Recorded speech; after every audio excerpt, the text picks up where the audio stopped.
Hello students, कैसे हैं आप? गुड इवनिंग बेटा। तन्मय कैसे हो? गुड इवनिंग प्रीति। लास्ट क्लास में जो पढ़ा था उसमें कहीं भी कोई कंफ्यूजन हो तो मुझे चैट पर मैसेज कर देना बेटा। मैं बार बार एक चीज कह रहा हूं कि कॉन्सेप्ट्स को समझना बहुत जरूरी है। Good. Harshal, Arif, Uttara, good evening बेटा। चलो, लास्ट क्लास में हमने एक छोटा सा कॉन्सेप्ट किया था, उसको रिवाइज करते हैं और फिर उससे बेस क्वेश्चंस करेंगे। हमने एपरेंट डेप्थ का एक कॉन्सेप्ट किया था, देखें जरा उसको। ये था डेरिवेशन जो हमने लास्ट टाइम किया था और हमें फॉर्मूला मिला था that real depth upon apparent depth is mu. Clear है ये सब? नमस्ते कुणाल बेटा।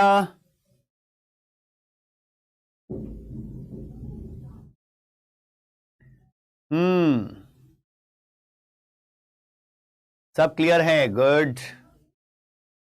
गुड इवनिंग बेटा। नहीं की है अंडरस्टैंड।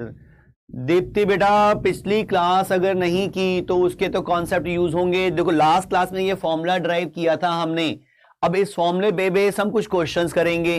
तो अगर फॉर्मूला नहीं, वैसे तो डेरिवेशन आना चाहिए, लेकिन फॉर्मूला भी याद कर लोगे तो भी आज की क्लास समझ में आ जाएगी। ठीक है भव्य बेटा, जो डाउट है वो भेज दे मुझे चैट पे। हमारे पास बेसिक फॉर्मूला मिला था हमें कि अगर हम ऊपर से देख रहे हैं और किसी ऑब्जेक्ट की रियल डेप्थ डी की है और एपरेंट डेप्थ डी डैश की है और इस मीडियम का रिफ्रैक्टिव इंडेक्स म्यू है, तो इनमें रिलेशन ये होती है that real depth upon apparent depth is mu. ठीक है, चलो देखें जरा क्वेश्चन। पहला क्वेश्चन, एनसीईआरटी के क्वेश्चन ही स्टार्ट कर रहे हैं हम, जिसे एनसीईआरटी से कर लेंगे तो फिर हम आगे और प्रैक्टिस के लिए क्वेश्चन दूंगा। यहां देखें बेटा, a tank is filled with water to a height of 12.5 centimeter. The apparent depth of a needle lying at the bottom of the tank is measured by a microscope to be 9.4 centimeter. कुछ calculations करनी पड़ेंगी मुझे इसमें, तो थोड़ा सा fast काम करने के लिए मैं कैलकुलेटर ओपन कर लेता हूं भाई, जरूरत पड़ेगी तो।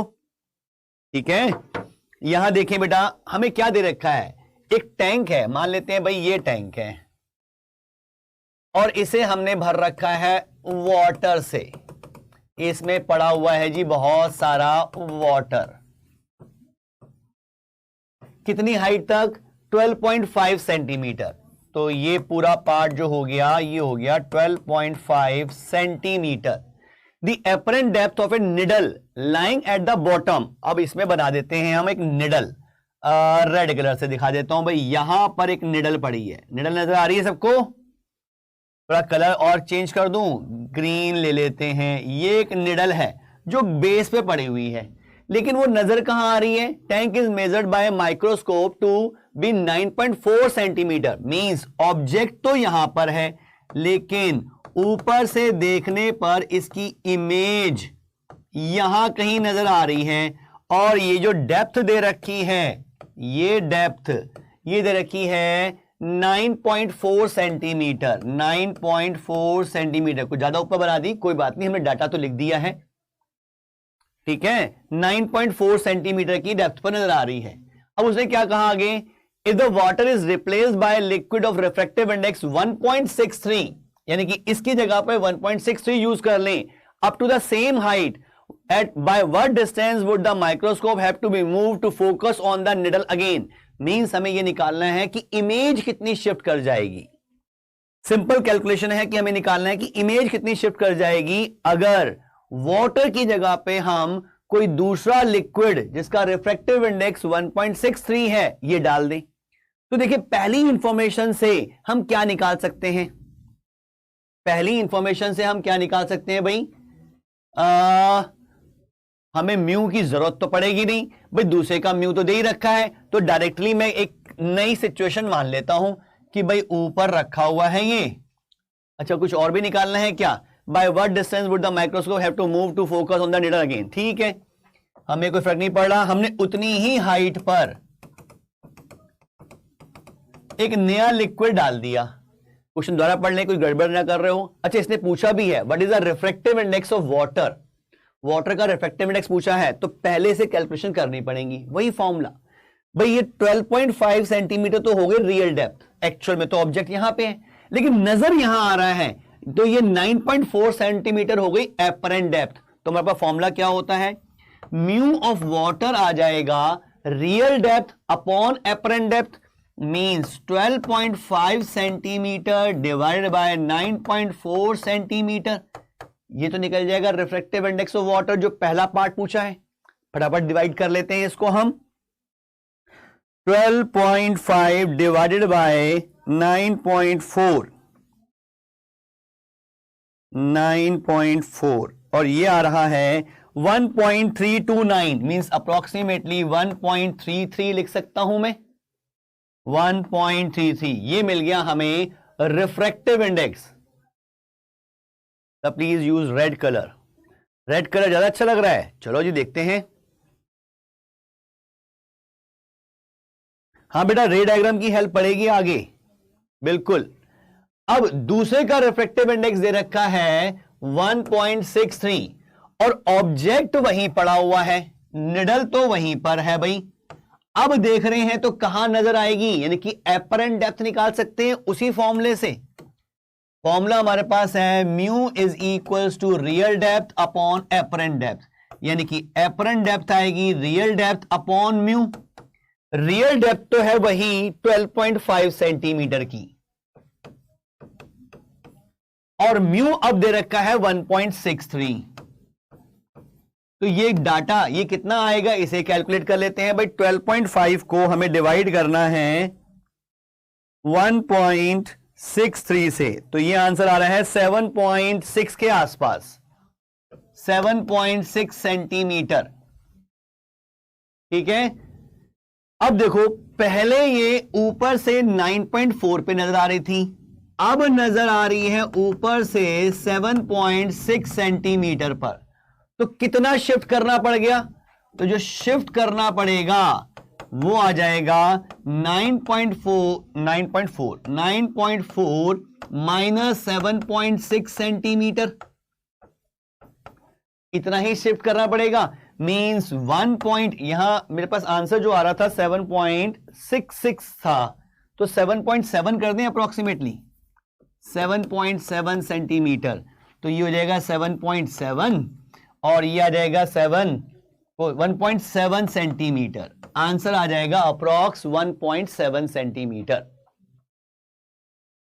बिल्कुल सौरभ बेटा, मैंने अप्रोक्सीमेटली इसको 7.7 लिख दिया, 7.67 को पॉइंट के बाद एक डिजिट ही यूज किया। क्या क्लियर है ये क्वेश्चन? सिंपल बेसिक फॉर्मूले पे बेस्ड है। हमारे फॉर्मूला क्या ड्राइव किया था last time, refractive index of medium is equals to real depth upon apparent depth. Sir water का म्यू बिना सॉल्व किए 4/3 ले सकते हैं क्या? नहीं बेटा, प्रथम अगर पूछा गया है तो जो डाटा दे रखा है उसी की हेल्प से सॉल्व करके दिखाना है। डायरेक्ट तो हमें याद है 4/3 होता है, वो 1.33 ही आएगा, लेकिन कई बार वाटर में कुछ मिक्सिंग कर देते हैं और उसका रिफ्रैक्टिव इंडेक्स चेंज कर देते हैं, तो ऐसा नहीं करना। फिर समझ ले बेटा, देख पहले सिचुएशन दे रखी थी कि 12.5 सेंटीमीटर की हाइट तक वाटर फिल किया, नीचे रख दी एक निडल, और ऊपर से देख रहे हैं तो ऊपर से 9.4 सेंटीमीटर पे नजर आ रही है। ठीक, तो बताना कि वाटर का रिफ्रैक्टिव इंडेक्स क्या होगा, आराम से निकाल सकते हैं। बेसिक फॉर्मूला वही, mu is equal to d upon d dash, real depth upon apparent depth. Depth कहां से निकालेंगे? सरफेस से। सरफेस से रियल डेप्थ 12.5 की और एपरेंट डेप्थ 9.4 की, डिवाइड किया, आंसर आ गया 1.33। ठीक, दूसरा उसने कहा कि भाई वाटर को हटाकर मैं कोई और लिक्विड डाल दूं उतनी ही हाइट पे जिसका रिफ्रैक्टिव इंडेक्स 1.63 का है, तो माइक्रोस्कोप को कितना शिफ्ट करना पड़ेगा फिर से उसको फोकस करने के लिए? मींस जितनी इमेज शिफ्ट होगी उतना ही माइक्रोस्कोप को शिफ्ट कर देंगे। तो देखें भाई इमेज कहां बन रही है, तो फिर से वही फॉर्मूला लगा दिया, mu is equal to d upon d dash. लेकिन अब हमें निकालनी है एपरेंट डेप्थ कितनी है। रियल डेप्थ तो वही 12.5 की है और म्यू भी गिवन है, तो म्यू और डी पुट करके हमने डी डैश निकाला, वो आ रहा है अप्रॉक्स 7.7 सेंटीमीटर। यानी कि पहले 9.4 पे मिल रही थी, अब 7. यहां भी ठीक कर दूं भाई, 7.7 पे मिल रही है। तो शिफ्ट कितना हुआ, 9.4 माइनस 7.7 कर दिया तो आ गया 1.7 सेंटीमीटर। मींस इतना शिफ्ट करना पड़ेगा। सर वाटर या कोई भी मीडियम में अगर हम कुछ मिला दें तो उसका रिफ्रैक्टिव इंडेक्स क्यों चेंज होता है? रिफ्रैक्टिव इंडेक्स बेटा ऑप्टिकल डेंसिटी पे डिपेंड करता है कि उसके अंदर इलेक्ट्रिक फील्ड और मैग्नेटिक फील्ड कैसे बिहेव करेगी। ये हमारे सिलेबस से बाहर है, लेकिन वो चेंज होता है। क्या साउंड नहीं आ रही? क्या मेरी आवाज आ रही है?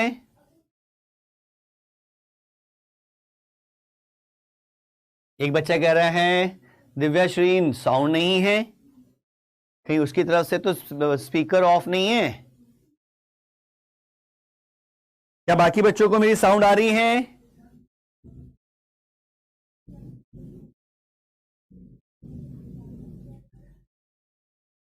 ये क्वेश्चन एनसीईआरटी का ही है, बिल्कुल आ रही है। इसका मतलब दिव्या श्री के सिस्टम में ही कुछ गड़बड़ है।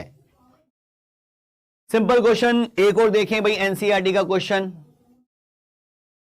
देखें भाई क्या कहता है ये। Small pin fixed on a table top is viewed from above from a distance of 50 centimetre. By what distance would the pin appear to be raised if it is viewed from the same point through a 15 centimetre thick glass slab held parallel to the table.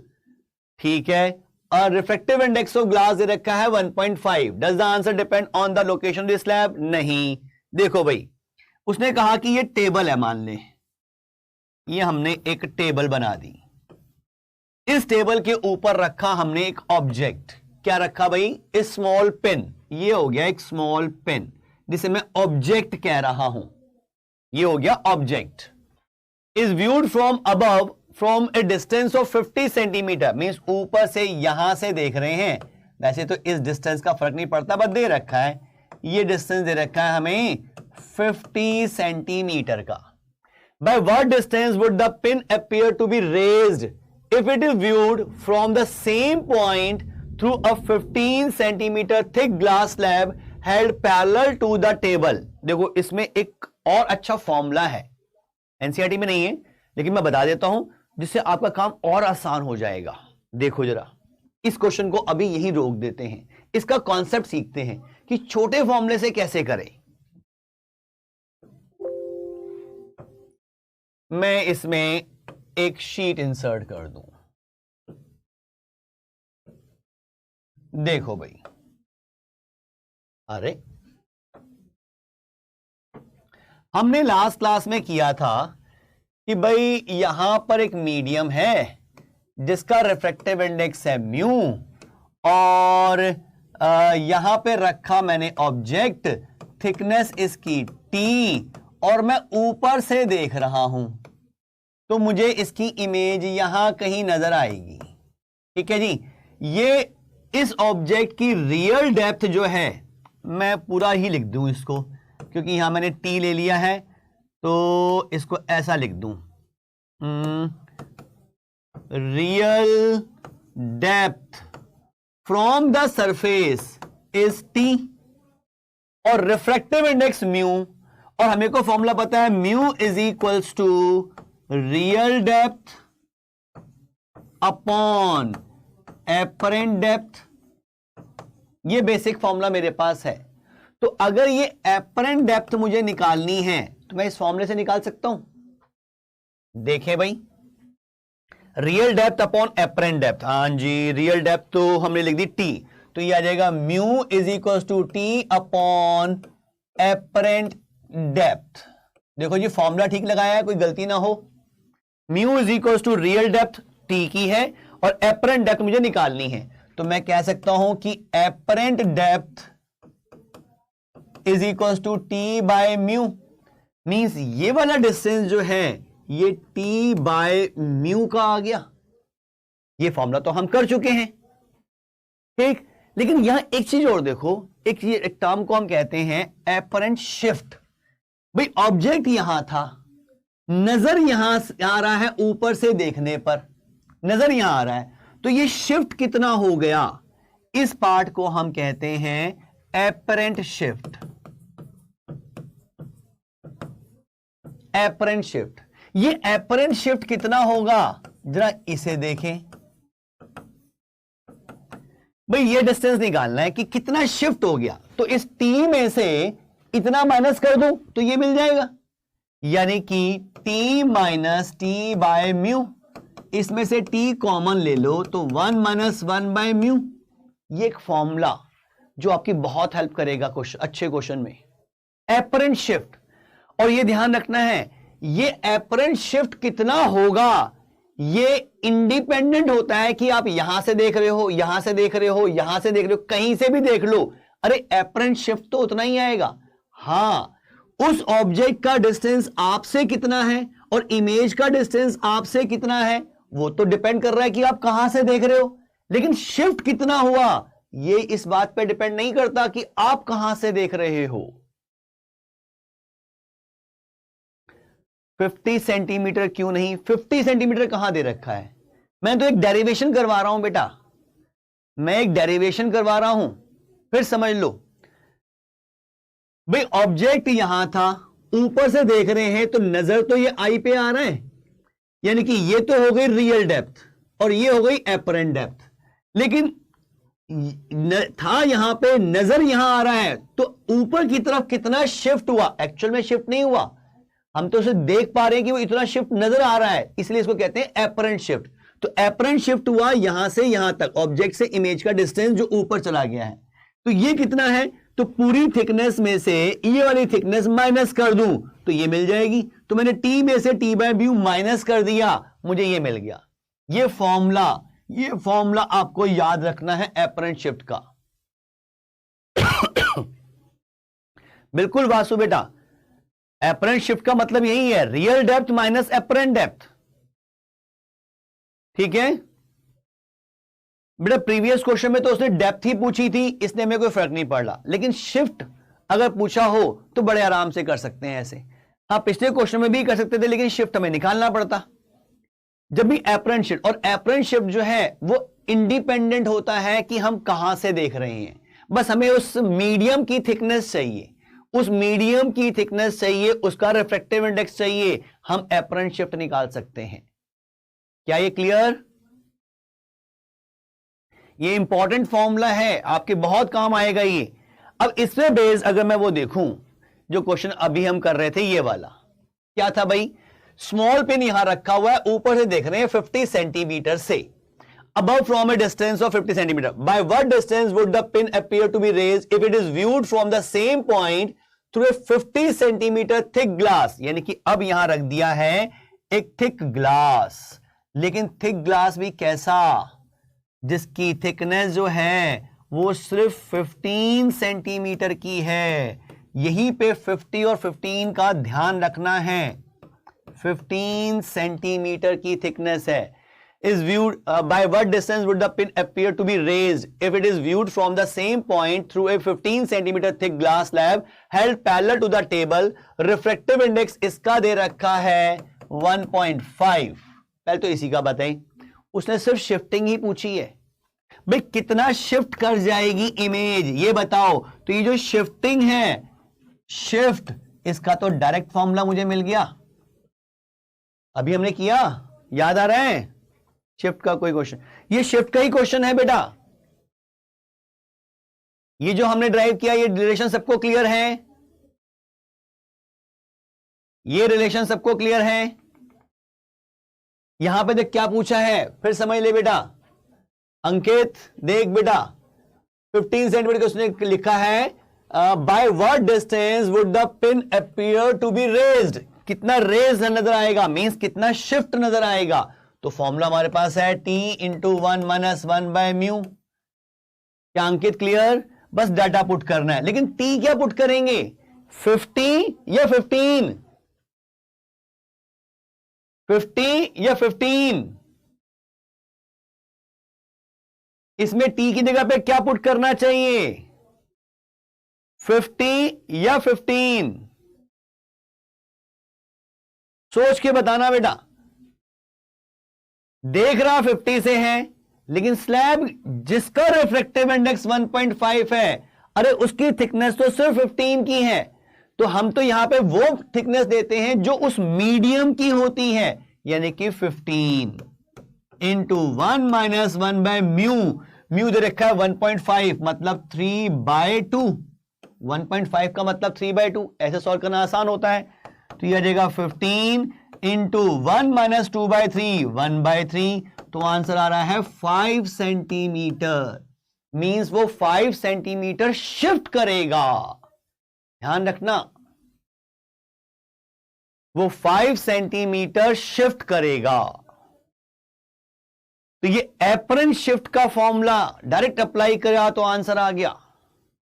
अब उसने साथ में क्या कहा है, does the answer depend on the location of the slab. अगर slab यहां की बजाय ऊपर होती और ऊपर होती, क्या फर्क पड़ता? नहीं, कोई फर्क नहीं पड़ता, क्योंकि स्लैब की थिकनेस तो उतनी है, वो उतना ही शिफ्ट करेगा। एक पर्टिकुलर मीडियम, एक पर्टिकुलर थिकनेस का एक पर्टिकुलर मीडियम हमेशा सेम शिफ्ट करेगा। तो इस स्लैब को मैं यहां रखूं, ऊपर रखूं और ऊपर रख दूं, कोई प्रॉब्लम नहीं है, आंसर यही आएगा। क्या ये बात क्लियर? और इसका मैं एक छोटा सा प्रूफ भी बताऊंगा जब हम वो पोर्शन करेंगे रिफ्रैक्शन थ्रू स्फेरिकल सरफेस, उस फॉर्मूले से हम इसको एक छोटा सा प्रूफ भी करेंगे। चलें नेक्स्ट क्वेश्चन की तरफ। फिर नेक्स्ट क्वेश्चन देखें बेटा, यह है a diver under water looks obliquely at a fisherman standing on the bank of a lake, would the fisherman look taller और शॉर्टर और the diver than what he actually is. अब ये question उल्टा, ये अब ये थोड़ी सी अच्छी चीज आ गई है। देखो कॉन्सेप्ट समझ लो पहले, फिर इस क्वेश्चन का आंसर आप खुद दे पाओगे। देखिए बेटा, हमने कहा था अभी जब हमने रियल डेप्थ और एपरेंट डेप्थ की बात की थी कि भाई नीचे जो मीडियम है उसका रिफ्रैक्टिव इंडेक्स म्यू है, डेंसर मीडियम, और ये रेयर मीडियम। और डेंसर मीडियम में कोई ऑब्जेक्ट पड़ा हुआ है और मैं ऊपर से देख रहा हूं, तो वो मुझे थोड़ा सा ऊपर शिफ्ट होके नजर आता है। यहां पे आई नजर आता है, आई ऐसे ही नजर आता है। उसमें हम फॉर्मूला यूज करते हैं mu is equal to d upon d dash. D और डी डैश तो हमें पता है भाई, रियल डेप्थ एपरेंट डेप्थ। लेकिन ये म्यू क्या था?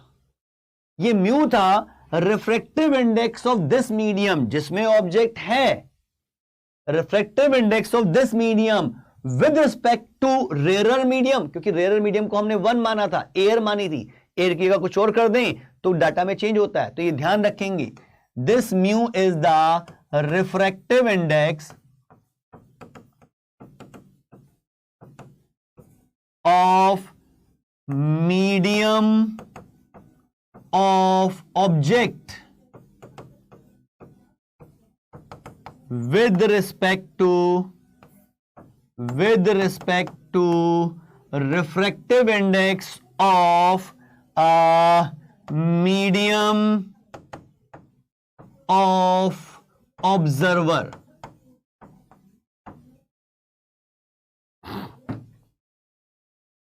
ये कॉन्सेप्ट आपको ध्यान रखना है। म्यू क्या चीज है? जिस मीडियम में ऑब्जेक्ट पड़ा हुआ है उसका refractive index with respect to medium of observer. ठीक है,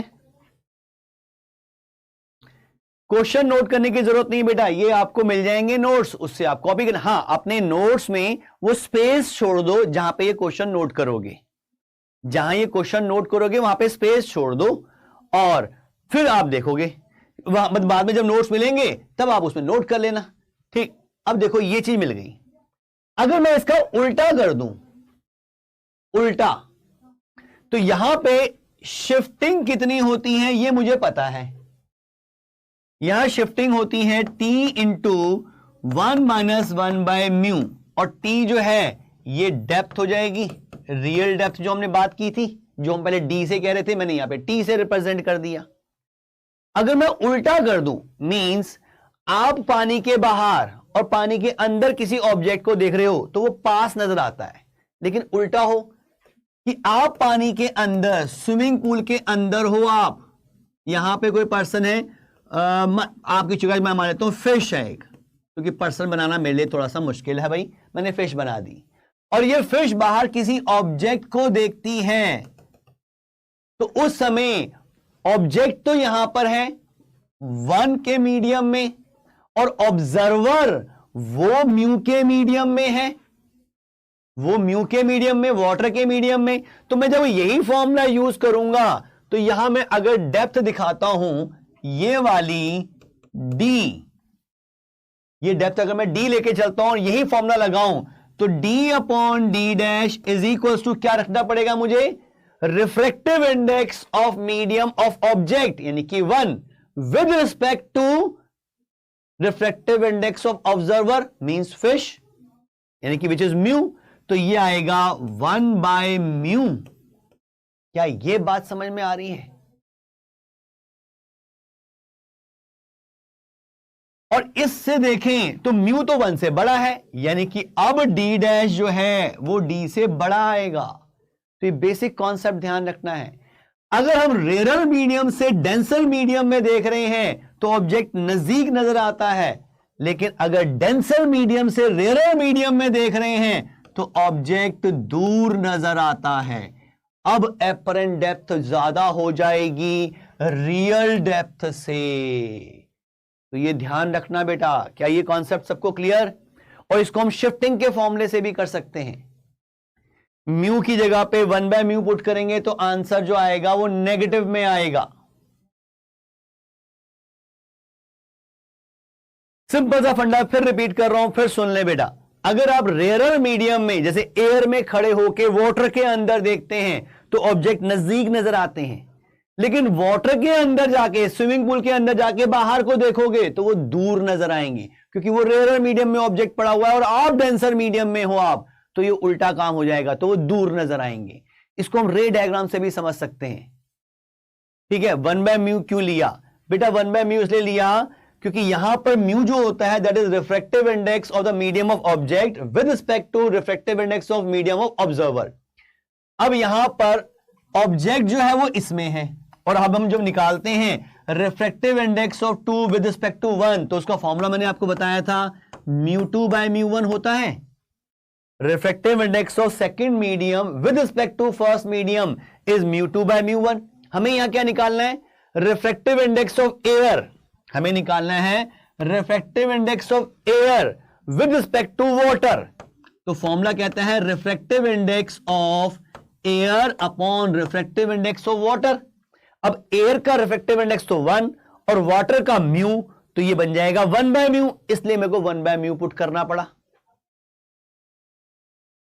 ठीक, अब ऐसा क्यों हो रहा है भाई?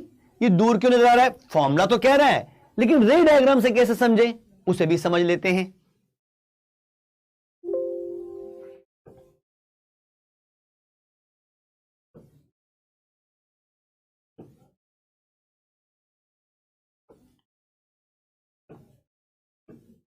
देखो, ये मान लिया डेंसर मीडियम, ये रेयरर मीडियम और यहां पर ऑब्जेक्ट है।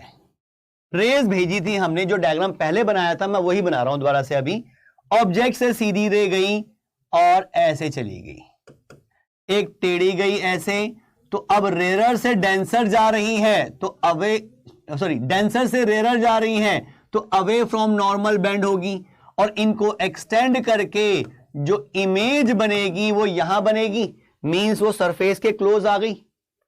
उल्टा काम करें, उल्टा काम क्या करें भाई? मैंने कह दिया अब ये रेयरर मीडियम और ये डेंसर, आप डेंसर से देख रहे हो और रेयरर मीडियम में ऑब्जेक्ट पड़ा हुआ है।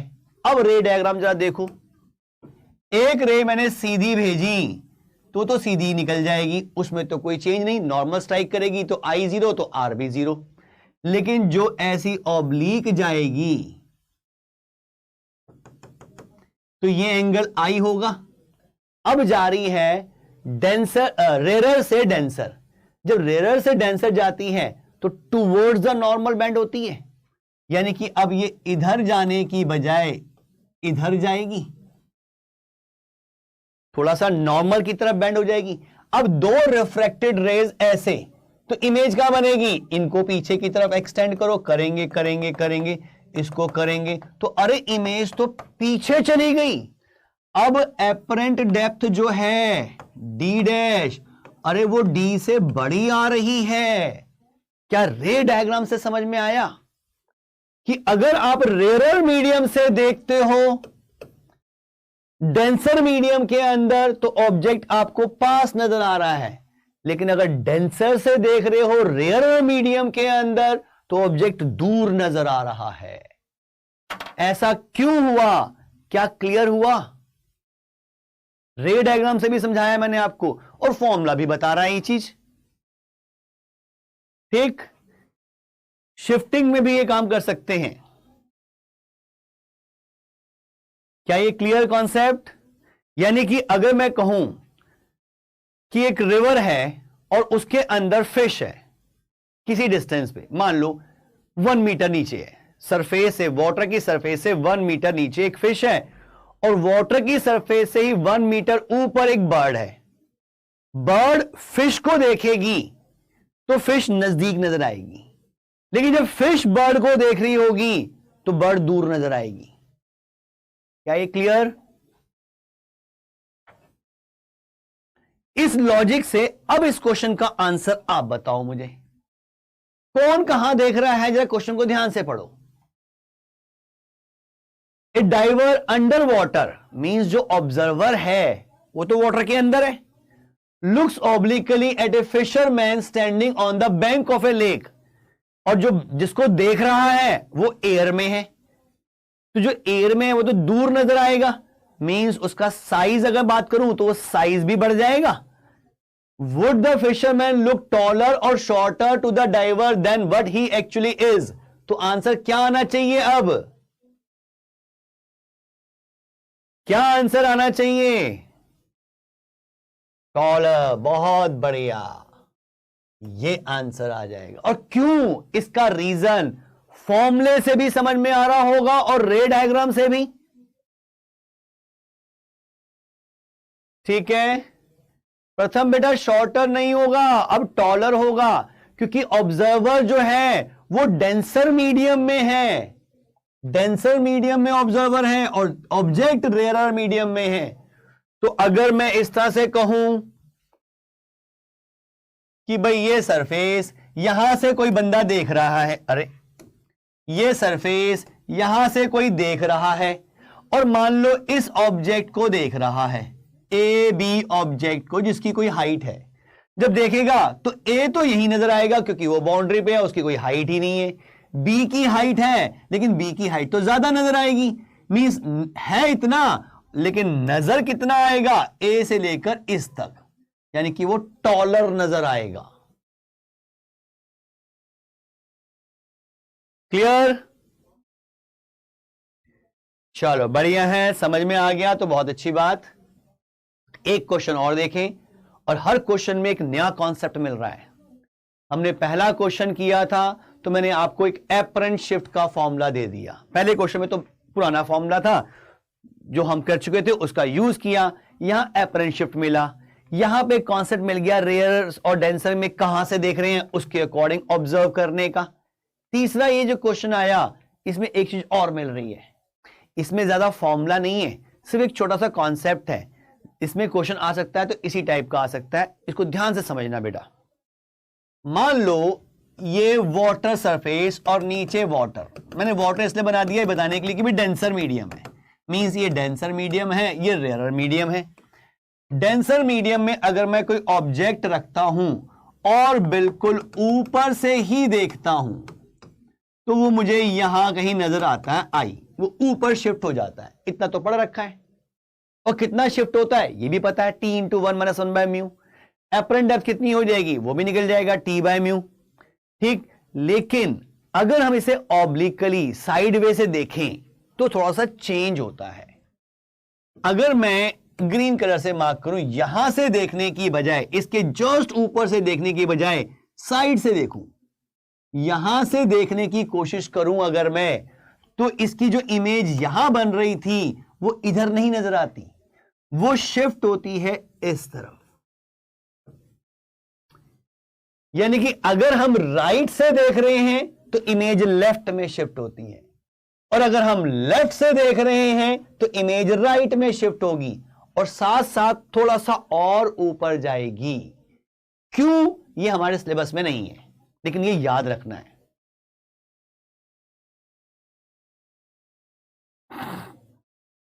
But sir, light will reflect from man's face and then go in water, where it will shift towards normal. देख बेटा, उस क्वेश्चन की बात कर रहा है पिछले वाले की, समझ जरा।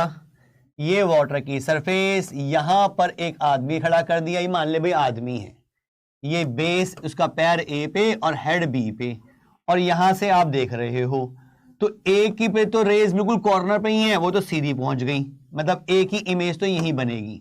बी की बनाते हैं, ए की तो हमें बनाने की जरूरत नहीं, बी की बनाते हैं। बी कितना कहां पे नजर आएगा? देखें भाई, मैंने क्या किया, बी से एक रे भेजी इस तरह से, अब ये रेयर से डेंसर जा रही है तो टूवर्ड्स द नॉर्मल बेंड होगी, टूवर्ड्स द नॉर्मल, इधर गई। दूसरी रे भेजी ऐसे, ये भी टूवर्ड्स द नॉर्मल बेंड होगी इस तरह से। इन दोनों को मैं एक्सटेंड करूंगा तो इमेज यहां बनेगी बी डैश की, यानी कि बी से ऊपर। क्या ये बात समझ में आई? देव प्रताप, इसकी इमेज बनेगी ऊपर, यानी कि ये उसका सर तो वहां नजर आएगा, अरे तो लंबा नजर आएगा। क्या clear Dev Pratap? Towards the normal shift करने की वजह से ऐसा क्यों हुआ? अब ये कॉन्सेप्ट सिर्फ थ्योरेटिकली याद करना है, इसमें कोई फॉर्मूला नहीं, वो हमारे सिलेबस में नहीं है, इवन कॉम्पिटिटिव सिविल सिलेबस में भी नहीं है। बस इतना ध्यान रखना है कि अगर हम ऊपर से देखते हैं तो मान लो यहां नजर आ रही है, थोड़ा सा राइट में शिफ्ट कर जाएं तो इमेज लेफ्ट में और ऊपर चली जाती है, ऐसे यहां पहुंच जाएगी। अगर मैं यहां से देखूंगा तो राइट, मतलब लेफ्ट से देखूंगा तो राइट में और ऊपर चली जाएगी। मींस डेप्थ में थोड़ा सा फर्क पड़ता है अगर हम ऊपर से ना देख के साइड वे से देखते हैं तो। ठीक है, तो यहां पे देखो इस क्वेश्चन को, does the apparent depth of A tank of water change if viewed obliquely? Yes, तो आंसर है यस, बिल्कुल होगी, डेप्थ थोड़ी सी चेंज होगी। If so does the apparent depth increase और डिक्रीज? एपरेंट डेप्थ भाई पहले इतनी थी, अब इतनी हो गई, तो वो डिक्रीज हो जाएगी, एपरेंट डेप्थ डिक्रीज हो जाएगी।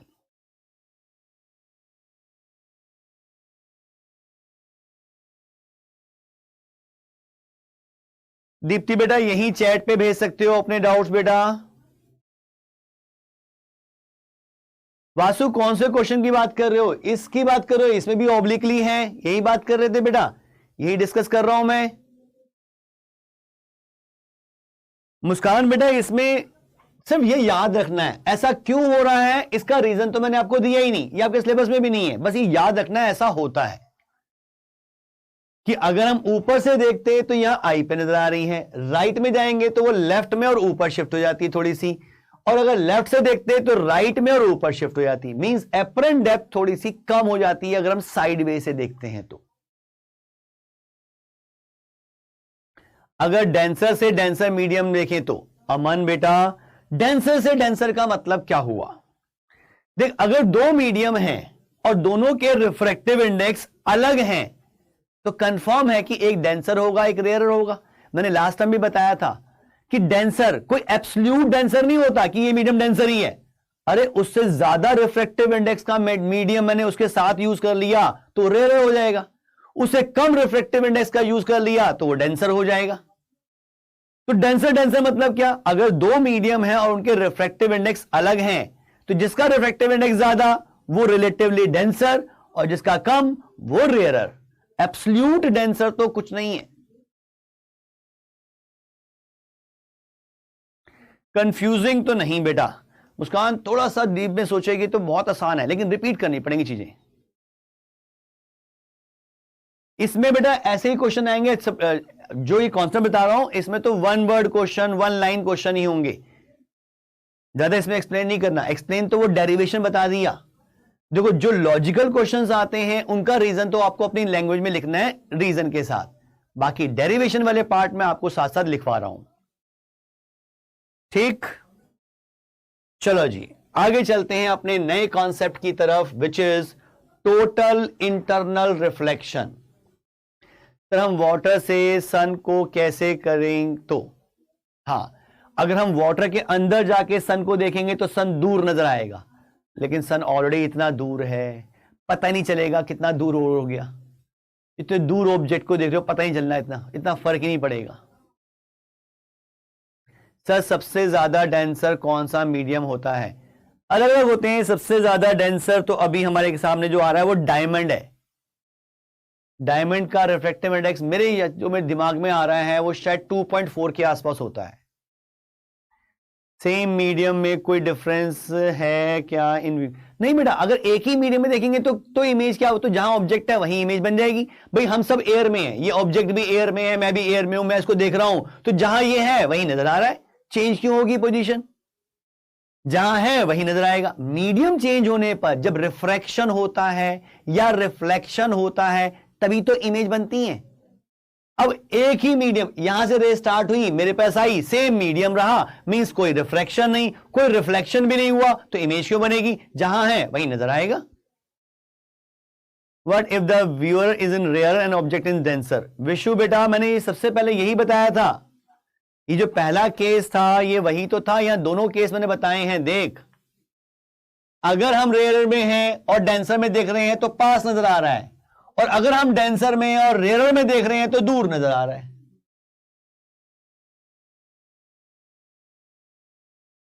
सर क्वेश्चन 1 में एपरेंट शिफ्ट वाला फॉर्मूला यूज हो सकता है? बिल्कुल हो सकता है बेटा, इसमें भी कर सकते थे। भाई ये 9.4 दे रखा है तो शिफ्ट निकाल लो कितना है, लंबा हो जाएगा काम। जब हमें एपरेंट डेप्थ दे ही रखी है तो मैं लंबा वाला फॉर्मूला क्यों यूज करूं? जब मेरे को पता ही है कि एपरेंट डेप्थ मुझे पता है, रियल डेप्थ पता है, तो डायरेक्टली म्यू निकाल लूंगा। मैं दूसरा लंबा फॉर्मूला, अगर मुझे शिफ्ट पूछा जाता तो मैं वो यूज करता।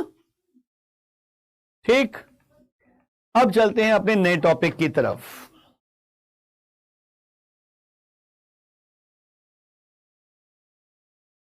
हाँ, रिफ्लेक्शन तो कट हो गया है सिलेबस से, मैंने रिफ्लेक्शन पढ़ाया भी नहीं है आपको, लेकिन थोड़ा सा बता दें। लेकिन ये टोटल इंटरनल रिफ्लेक्शन जो है ये बेटा रिफ्रैक्शन का ही पार्ट है, रिफ्रैक्शन का ही पार्ट है। तो ये सिलेबस में है, ये रिफ्लेक्शन, टोटल इंटरनल रिफ्लेक्शन, ये आपके सिलेबस में है। समझ लो इसको क्या होता है। मान लो भाई आपके पास एक सरफेस है, ये हमने मान ली सरफेस, और नीचे मान लिया डेंसर मीडियम, ऊपर मान लिया रेयर मीडियम। ठीक, और अगर मैं कहता हूं कि मैं एक रे को डेंसर से रेयर की तरफ भेजता हूं, मैं एक रे को डेंसर से रेयर की तरफ भेजता हूं तो कैसे जाएगी? कुछ अलग अलग टाइप की रेज बनाऊंगा। ये मैंने नॉर्मल ड्रॉ कर दिया है, एक मीडियम ऐसे दो सेपरेट हो रहे हैं, नीचे डेंसर है, ऊपर रेयर है। मैंने पहले यूज की भाई एक ग्रीन कलर की रे, यहां से एक रे गई। जब रे डेंसर से रेयर की तरफ जाएगी तो क्या होगा? वो टुवर्ड्स द नॉर्मल बेंड होगी या अवे फ्रॉम नॉर्मल? ये रे टुवर्ड्स द नॉर्मल बेंड होगी या अवे फ्रॉम नॉर्मल?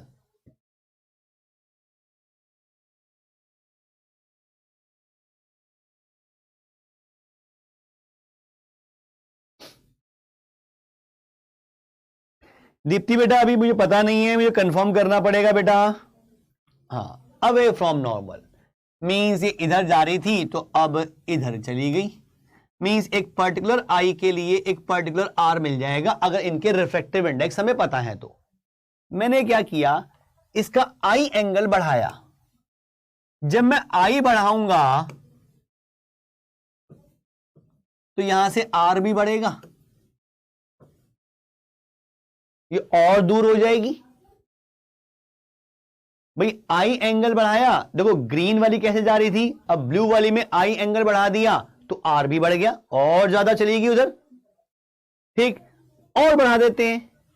मैंने क्या किया भाई, अब रे का एंगल इतना कर दिया, लेकिन देखा कि ये बढ़ते बढ़ते बढ़ते एक ऐसा आई आया कि ये इसके पैरेलल ही चली गई। यानी कि ये वाला एंगल जो है, ये आई एंगल, ये ऐसा एंगल आई मिला जिसके लिए एंगल ऑफ रिफ्रैक्शन 90 का मिल रहा है। इसके लिए एंगल ऑफ रिफ्रैक्शन 90 का मिल रहा है। भाई आर की वैल्यू तो हमेशा आई से बड़ी होगी क्योंकि डेंसर से रेयर में जा रहा है, अवे फ्रॉम नॉर्मल बेंड होगी।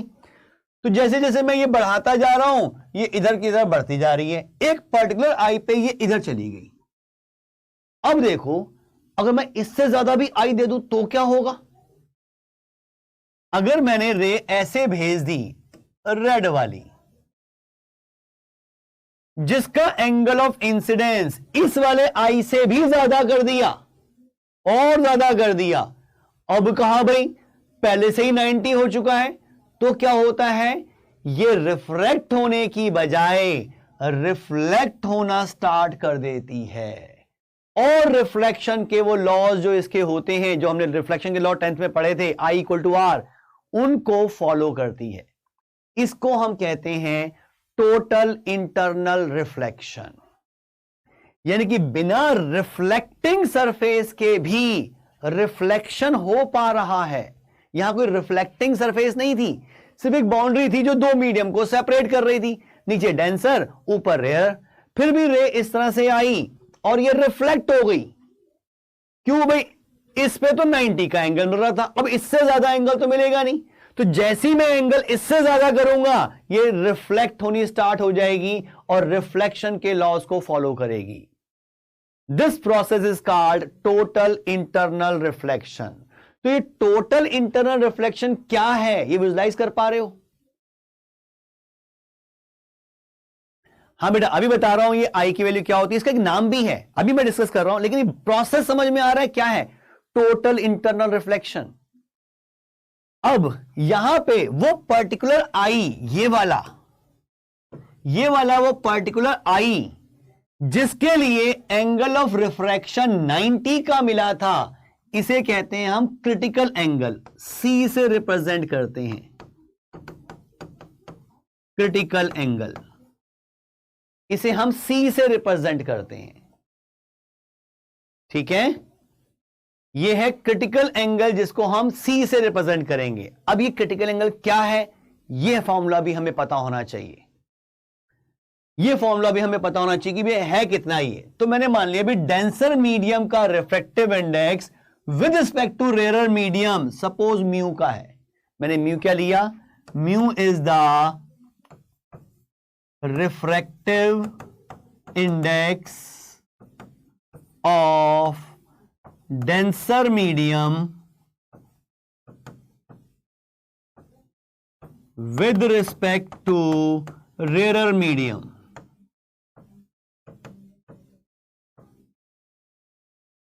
म्यू मैंने एज्यूम किया है refractive index of denser medium with respect to rare medium, और यहां लगा दूं स्नेल्स लॉ। तो स्नेल्स लॉ क्या कहता है भाई, म्यू इंटू साइन आई मतलब c, mu into sine c, क्योंकि आई को तो अब हमने सी कहना शुरू कर दिया, उस पर्टिकुलर आई को सी कह रहे हैं जिसके लिए रिफ्रैक्टिव एंगल 90 का मिल रहा है, is equals to 1 into sine 90। Snell's law से यही मिलेगा। साइन 90 तो होता है 1, तो ये पूरा पार्ट तो हो गया 1 इंटू 1 1, यानी कि साइन सी की वैल्यू आ गई 1 बाय म्यू। तो सी को कैसे लिखेंगे भाई, सी को लिखेंगे हम sign inverse of 1 by mu. ये आ गया क्रिटिकल एंगल निकालने का formula.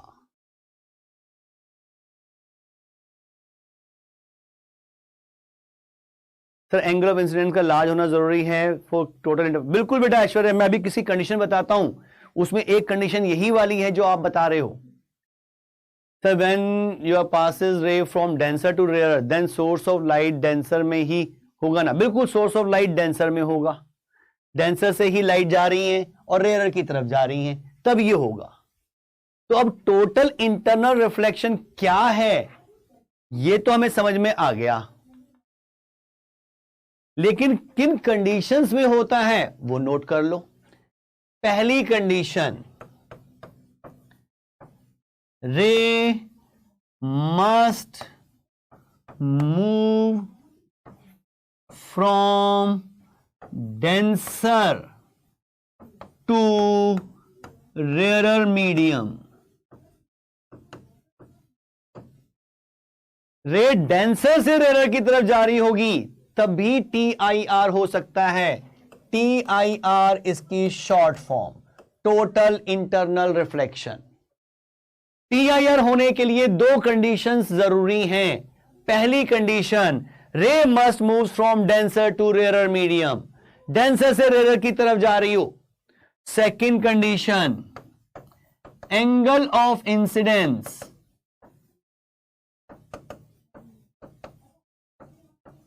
must be greater than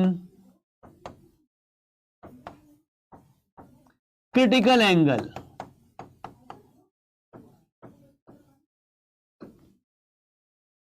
Angle of incidence must be greater than critical angle. अगर ये दो कंडीशन सेटिस्फाई हो रही हैं तो मैं कह सकता हूं कि टोटल इंटरनल रिफ्लेक्शन हो रहा है। सर साइन इनवर्स क्यों लिखा आपने? बेटा ये तो तरीका है लिखने का कि अगर साइन सी की वैल्यू 1/μ है तो सी की वैल्यू क्या होगी? Sine inverse 1/μ। ये तो आपने इलेक्ट्रोस्टैटिक्स में भी यूज किया होगा, इससे पहले 11th में भी यूज किया होगा बहुत जगह।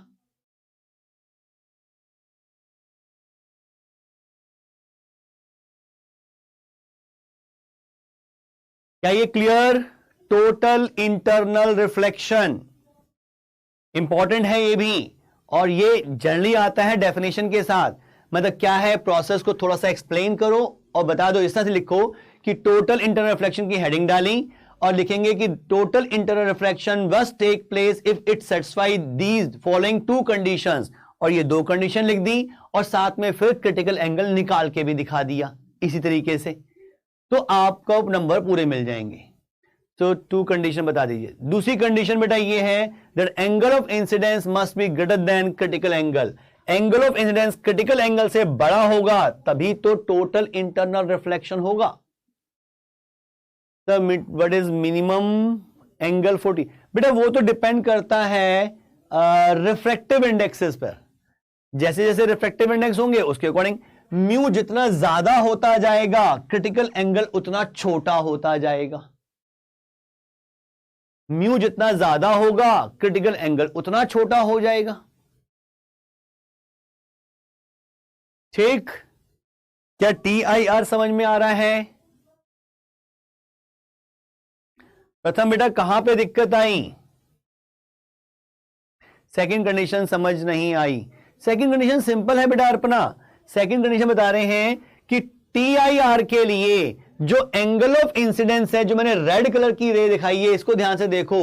TIR होने के लिए जो एंगल ऑफ इंसिडेंस है वो इस क्रिटिकल एंगल से बड़ा होना चाहिए। इससे बड़ा होगा तभी TIR होगा, अदरवाइज नहीं।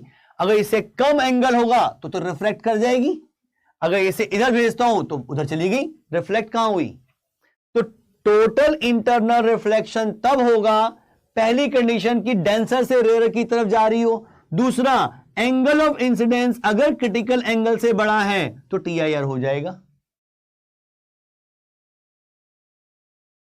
अंशिका बेटा ये फॉर्म मैंने बताई थी, देखो इस मीडियम का रिफ्रैक्टिव इंडेक्स म्यू, इस मीडियम में एंगल C, दूसरे मीडियम का रिफ्रैक्टिव इंडेक्स 1, दूसरे मीडियम में एंगल 90। बस μ1 sin I is equal to μ2 sin R put कर दिया। क्या क्लियर अंशिका? ये हमने 1 क्यों लिया इसका ध्यान रखना, क्योंकि यहां हमने रिलेटिव ले लिया है, यहां हमने ऑलरेडी रिलेटिव ले लिया है। जब इसका ले लिया है रिलेटिव इसके रिस्पेक्ट में, यानी कि इसका इसके रिस्पेक्ट में, तो 1 एज्यूम किया तभी तो उसका म्यू लिया। ठीक, चलें आगे इसके क्वेश्चंस पर। सिंपल क्वेश्चन होते हैं, एक ही फॉर्मूला हमारे पास है इसमें, साइन इनवर्स 1/μ का। Critical angle pair of medium पे डिपेंड करता है। बिल्कुल बेटा, क्योंकि क्रिटिकल एंगल डिपेंड कर रहा है म्यू पर, और म्यू क्या है? वो रिलेटिव रिफ्रैक्टिव इंडेक्स ही तो है। तो पेयर ऑफ जो मीडियम है उन पे डिपेंड करेगा कि सी कितना आएगा। और इसको और थोड़ा सा एलोबरेट करके लिख दूं भाई, और समझ लो भाई। हमने म्यू क्या कहा? Mu is the refractive index of, कई बार देखो हमने इतना मान लिया एयर है, मान लो एयर ना हो फिर क्या करोगे? कंफ्यूज ना हो तो मैं इस फॉर्मूले को और थोड़ा सा इजी फॉर्म में लिख देता हूं। Mu is the refractive index of denser medium with respect to rare medium. Means मैं म्यू को ऐसे भी लिख सकता हूं, mu of denser upon mu of rare medium. ये डाटा पुट कर दो, आपको एक नई फॉर्म मिल जाएगी जिससे न्यूमेरिकल करने में आसानी होगी। C is equals to sine inverse of 1/μ, means इसका उल्टा, तो ऊपर आएगा mu of rare medium upon mu of denser medium. इस तरह भी याद कर सकते हो फॉर्मूले को, और रटने की जरूरत नहीं है। देखो दो मीडियम के रिफ्रैक्टिव इंडेक्स डिवाइड करने हैं, अब किसको ऊपर रखें किसको नीचे रखें कई बार हम भूल सकते हैं, लेकिन एक छोटा सा लॉजिक पता है तो एक गलती होगी नहीं। वो लॉजिक क्या है, आपने पढ़ा होगा साइन थीटा की वैल्यू, कुछ भी थीटा लगा दो, साइन थीटा की वैल्यू किसी भी थीटा के लिए मैक्सिमम 1 आ सकती है।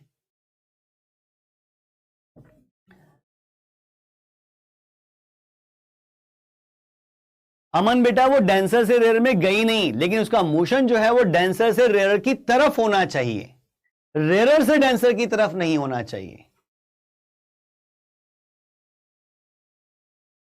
अब देखो लॉजिक कि साइन थीटा की मैक्सिमम वैल्यू 1 हो सकती है, तो यहां देखो साइन सी की वैल्यू आ रही है 1/μ, जिसको मैंने इस नए कॉन्सेप्ट से कहा कि ये mu r by mu d होना चाहिए, mu of rare medium upon mu of denser medium.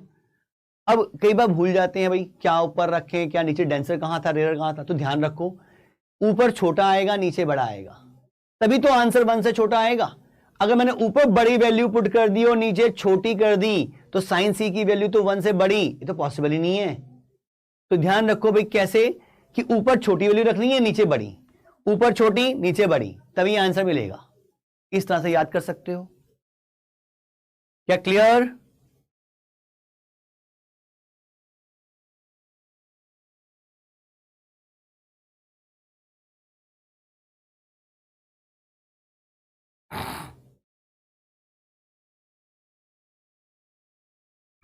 Aishwarya बेटा इसके बारे में बाद में बात करें, अभी पढ़ लें। चलो जी जरा क्वेश्चन देखते हैं इसके। Figure shows A cross section of light pipe. देखो जी एक पाइप दे रखा है हमें, made of a glass fibre of refractive index 1.68। ध्यान से समझना बेटा, ये अंदर जो है इसका रिफ्रैक्टिव इंडेक्स है 1.68। The outer covering of the pipe is made of a material of refractive index 1.44। जो ये बाहर पतली सी कवरिंग दे रखी है, मतलब ये क्रॉस सेक्शन है, एक पाइप है और उसके ऊपर एक कवरिंग लगा दी, उसको काट के दिखा रखा है ऐसे। तो जो बाहर कवरिंग है ये वाली या ये वाली, जिसको मैं अब शेड कर देता हूं, ये जो शेडेड पोर्शन है, ये सिलेंड्रिकल वायर के ऊपर जो कवरिंग कर रखी है, इसका रिफ्रैक्टिव इंडेक्स दे रखा है 1.44। What is the range of angles of the incident ray means I with the axis of the pipe for which the total reflection inside the pipe take place as shown in figure। वो कह रहा है, ये रे शायद आपको clear नजर नहीं आ रही, मैं थोड़ी सी डार्क कर देता हूं। रे ऐसे जा रही है, ये यहां पर आई एंगल बन रहा है, ये ऐसे गई, फिर ये यहां पे रिफ्लेक्शन हो गया, फिर यहां पर भी रिफ्लेक्शन हो गया और इधर चली गई, फिर यहां रिफ्लेक्शन हो गया इधर चली गई, फिर यहां रिफ्लेक्शन और फिर यहां बाहर निकल गई। इस तरह से ये रे जा रही है। वो कह रहा है भाई आई बताओ कितना हो कि ये ऐसे रिफ्लेक्ट होते होते दूसरी साइड से निकल जाए, यहां से रिफ्रैक्ट ना हो। तो पहली कंडीशन क्या समझ में आती है कि ये जो आई डैश लिखा हुआ है, यहां एंगल लिखा हुआ है आई डैश, ये आई डैश क्रिटिकल एंगल से बड़ा होना चाहिए। ये आई डैश क्रिटिकल, क्योंकि देखो ये मीडियम तो डेंसर है 1.68 और बाहर वाला मीडियम रेयर है 1.44। इसका रिफ्रैक्टिव इंडेक्स है 1.44। एक डेंसर से रेयर की तरफ जा रही थी और रिफ्लेक्ट करवाना है, इसका मतलब ये आई डैश जो है, आई डैश ये क्रिटिकल एंगल से बड़ा होना चाहिए, तभी बात बनेगी। ठीक, अब ये आई डैश कितना होना चाहिए ये तो निकाल सकते हैं हम आराम से, आई डैश की तो कोई टेंशन ही नहीं है। क्रिटिकल एंगल निकालना हमें आता है। क्रिटिकल एंगल सी जो होता है वो होता है साइन इनवर्स ऑफ छोटा अपन बड़ा, छोटा रिफ्रैक्टिव इंडेक्स अपन बड़ा रिफ्रैक्टिव इंडेक्स, मींस 1.44 अपॉन 1.68। भाई आपके एग्जाम में जो डाटा आएगा वो ऐसा नहीं आएगा कि आप कैलकुलेट ना कर पाओ। यहां तो अजीब सा है डाटा, मुझे पूरा कैलकुलेट करना पड़ेगा। इसका साइन इनवर्स कितना आता है, तो देखें ये एंगल कितना आ रहा है। Sign inverse of 1.44 divided by 1.68, ये आ रहा है 58.9, यानी कि 58.99। तो अप्रोक्सीमेटली मैं 59 डिग्री कह सकता हूं, 59 डिग्री। यानी कि ये आई डैश जो है वो 59 डिग्री से बड़ा होना चाहिए। लेकिन मुझे तो आई निकालना है, ये वाला आई, ये कितना हो। अब ध्यान से देखो एक पिक्चर को, थोड़ी सी ज्योमेट्री, चैप्टर स्टार्ट किया था तब भी मैंने कहा था ज्योमेट्रिकल ऑप्टिक्स है, थोड़ी सी ज्योमेट्री काम आएगी। येलो पेन डायग्राम पर विजिबल नहीं है, अच्छा तो अब तो क्लियर होगा बेटा। ये शेडेड पोर्शन नीचे वाला था, ये वाला एक। अब मुझे इस आई की बात करनी है, पूछा तो मेरे से ये वाला आई गया है। बहुत ध्यान से समझना बेटा, मैं एक ट्रायंगल बना रहा हूं, ये और ये है एक राइट एंगल ट्रायंगल जहां पे यहां पे 90 का एंगल है, ये आई डैश है और ये है आर, ये वाला एंगल आर। ठीक, इस ट्रायंगल से मैं ऐसा कह सकता हूं कि आई डैश और आर, आई डैश और आर का सम तो 90 डिग्री आएगा। आई डैश और आर का सम तो 90 डिग्री आएगा। How I dash greater than C, षष्ठी बेटा I dash greater than C क्यों होना चाहिए? टी आई आर के लिए आपको टी आई आर चाहिए।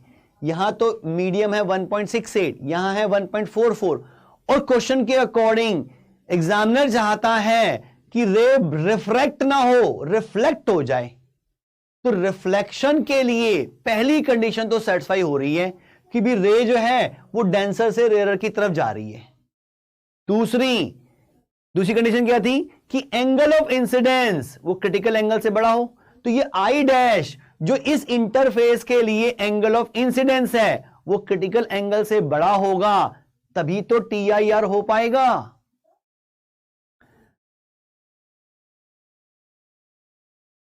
अब है आदित्य बेटा, ये मैंने कैलकुलेटर से कैलकुलेट किया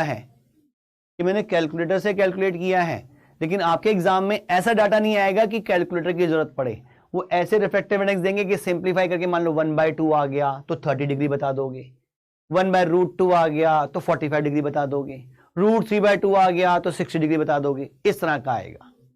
ठीक है, अभी तो ये एनसीईआरटी का क्वेश्चन था, बड़ा अजीब सा डाटा दे रखा था तो मैंने ऐसे लिख दिया। Why we find sir, why we find i तो आई डैश तो निकाला है, लेकिन निकालना मुझे आई है, पूछा आई गया है तो मैं आई डैश से आई तक जाऊंगा, क्योंकि आई की डायरेक्ट कंडीशन तो मुझे पता नहीं, मुझे तो आई डैश की कंडीशन पता है कि आई डैश जो है वो क्रिटिकल एंगल से बड़ा होना चाहिए। आई डैश निकल गया, आई डैश से मैं आर पे आऊंगा, आर से आई पे आ जाऊंगा तो आई मिल जाएगा। बहुत बढ़िया क्वेश्चन है, ध्यान से समझना बेटा, है एनसीईआरटी का क्वेश्चन, लेकिन ऐसा क्वेश्चन थोड़ा सा मुश्किल करके एडवांस में आया हुआ है, लेकिन ये एनसीईआरटी में है। ठीक है, तो आ सकता है भाई। यहां देखो, इससे मैं आई डैश निकालूं, आई डैश की वैल्यू आएगी 90 डिग्री माइनस आर, लेकिन आई डैश तो 59 से बड़ा होना चाहिए। तो ये आई डैश की वैल्यू यहां पुट कर दें, इस आई डैश की वैल्यू को यहां पुट कर दें तो क्या मिलेगा, यहां लिख रहा हूं। ये कह रहा है भाई 90 degree minus r must be greater than 59 degree, means r को इधर ले जाएं, ये आ जाएगा 59 माइनस 90, सॉरी 90 माइनस 59, ये हो जाएगा 40 नहीं 31 डिग्री। यानी कि ये R जो है ये 31 डिग्री से बड़ा होना चाहिए, R 31 डिग्री से बड़ा होना चाहिए। ठीक, जरा देखो भाई, R तो निकाल लिया, अब I कैसे निकालूं? स्नेल्स लॉ तो हमें पता है, बाहर तो है एयर, एयर का रिफ्रैक्टिव इंडेक्स 1 और इसके अंदर जो मीडियम है उसका रिफ्रैक्टिव इंडेक्स 1.68, तो इनका यूज करके मैं I और R को लिंक कर सकता हूं। देखें भाई, यहां लगा दें स्नेल्स लॉ, तो स्नेल्स लॉ कहता है 1 into sine i is equals to, इसका रिफ्रैक्टिव इंडेक्स है 1.68 इंटू साइन आर।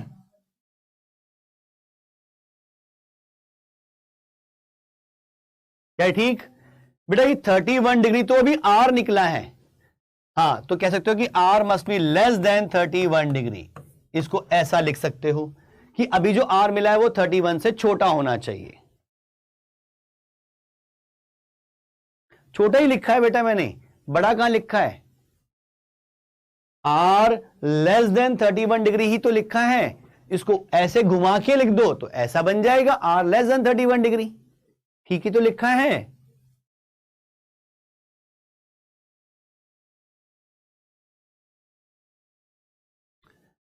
जो इस तरह की सिंबल होता है उसमें जो पॉइंटेड पार्ट होता है वो छोटी तरफ होता है, जो खुला पार्ट होता है वो बड़े की तरफ होता है, तो R लेस देन 31 डिग्री ठीक लिखा है। हमें एंगल निकालना है I, ये वाला एंगल I। तो पहले मैं I और R में रिलेशन निकाली। अब यहां ध्यान से सोचो, जैसे जैसे R बढ़ेगा तो I भी बढ़ेगा। R की मैक्सिमम वैल्यू 31 डिग्री है, तो मैं I की मैक्सिमम वैल्यू निकाल सकता हूं R की मैक्सिमम वैल्यू पुट करके। तो मैंने क्या किया भाई, यहां पर I की मैक्सिमम वैल्यू निकाले, तो मैंने यहां लिख दिया 1.68 इंटू साइन ऑफ R की maximum value 31 degree. Sine 31 degree approximately half ले सकते हैं क्योंकि साइन 30 हाफ होता है, तो इसको अगर मैं हाफ लेता हूं तो ये बनेगा 0.84। ठीक, ये बनेगा साइन ऑफ I मैक्स। तो I मैक्स की वैल्यू क्या आ जाएगी? Sign inverse of 0.84। अब मुझे ये निकालना पड़ेगा भाई, साइन इनवर्स 0.84 कितना? देखें जरा, कैलकुलेटर से करेंगे तो हम, क्योंकि अदरवाइज तो टेबल चेक करनी पड़ेगी। साइन इनवर्स 0.84 ये आ रहा है 57 डिग्री। 57 डिग्री मैंने यहां थोड़ा सा अप्रोक्सीमेशन ले लिया, इसे थोड़ा सा चेंज हुआ है पर ठीक है, 57 डिग्री। यानी कि I मैक्स की वैल्यू आ रही है 57 डिग्री। यानी कि मैं कह सकता हूं, जो उसने पूछा है कि भाई what is the range of angle of incidence rays with the axis of the pipe, यानी कि I की रेंज बता रही है, तो मैं कह सकता हूं कि I must be less than 57 degree. ये मेरा आंसर आ गया। बहुत बढ़िया क्वेश्चन है, ध्यान रखना।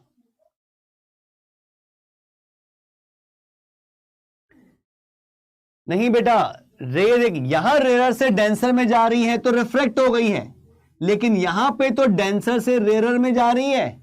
ये डेंसर है 1.68, बाहर रेयर है 1.44, तो डेंसर से रेयर जाते समय TIR करवाना है हमें।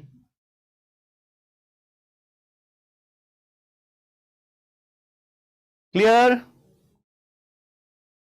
तक क्वेश्चन नहीं समझ आया कि I एंगल क्यों निकालना है? क्योंकि क्वेश्चन में पूछा गया बेटा। प्रथम क्वेश्चन पढ़ दे, क्या लिखा है क्वेश्चन में? लिखा है what is the range of angle of the incident raise, यानी कि यही angle I with the axis of pipe, pipe की एक्सिस जो यहां डॉटेड में दिखा रखी है इसके साथ ये I एंगल बताना है, for which total reflection inside the pipe take place.